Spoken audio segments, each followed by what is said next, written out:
I think going into this, actually, that's pretty well and much what the market expected. I don't think there was a great deal of thought that we were going to get a lot of detail on tax, or that we were going to get a lot more detail with regards to infrastructure spending. And those are the two big stories to go right back to the acceptance speech on November 9th that the markets had really latched onto. But nevertheless, the fact was they were still on the agenda. And I think that you take that along with the comments you had out from the Fed, and you've got a story that's essentially about rising yields again.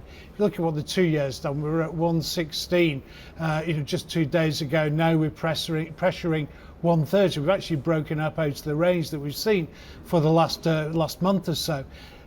That's important because that does provide additional support for the dollar.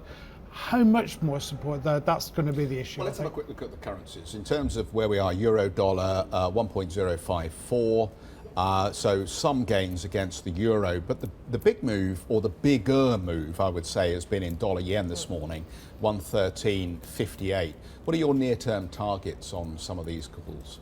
Well, I think we're going to start talking about dollar yen, and I think that's always the benchmark for these things because it's a playoff of monetary policy.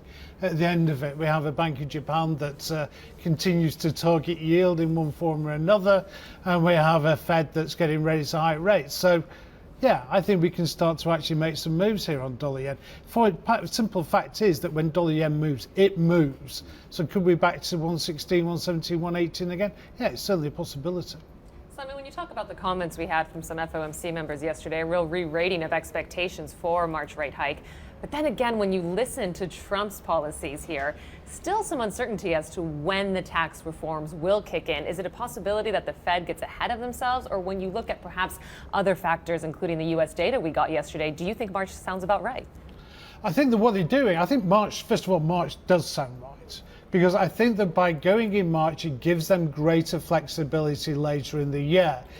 If you start, I mean, I appreciate that every meeting is live, but I think we all also recognize that some meetings are more live than others, thanks to the whole idea of the press conferences.